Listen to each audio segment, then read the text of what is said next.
جی بالکل، ڈاکس تھانہ کی جو ایک بڑی کارروائی سامنے آئی ہے۔ ایس ایس پی ضلع کی ماڑی فدا حسین کی ہدایت پر ڈاکس تھانہ کے ایس ایچ او پرویز علی سولنگی کی جوہریوں کے خلاف دبنگ کارروائیاں بدستور جاری ہے۔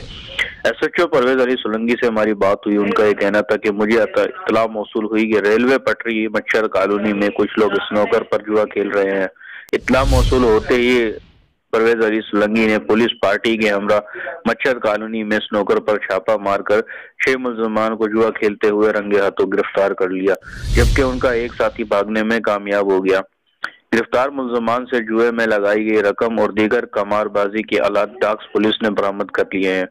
گرفتار ملزمان میں جاوید، جعفر عالم، محمد علی، محمد نور، جاوید سعید عالم، عبد الشکور شامل ہیں۔ ڈاکس پولیس نے گرفتار ملزمان کے خلاف مقدمہ درج کر لیا ہے۔ ایس ایچ او پرویز علی سولنگی کا کہنا ہے چور ڈاکو منشیات فروش اپنا قبلہ درست کر لیں ورنہ انہیں کسی صورت معاف نہیں کیا جائے گا۔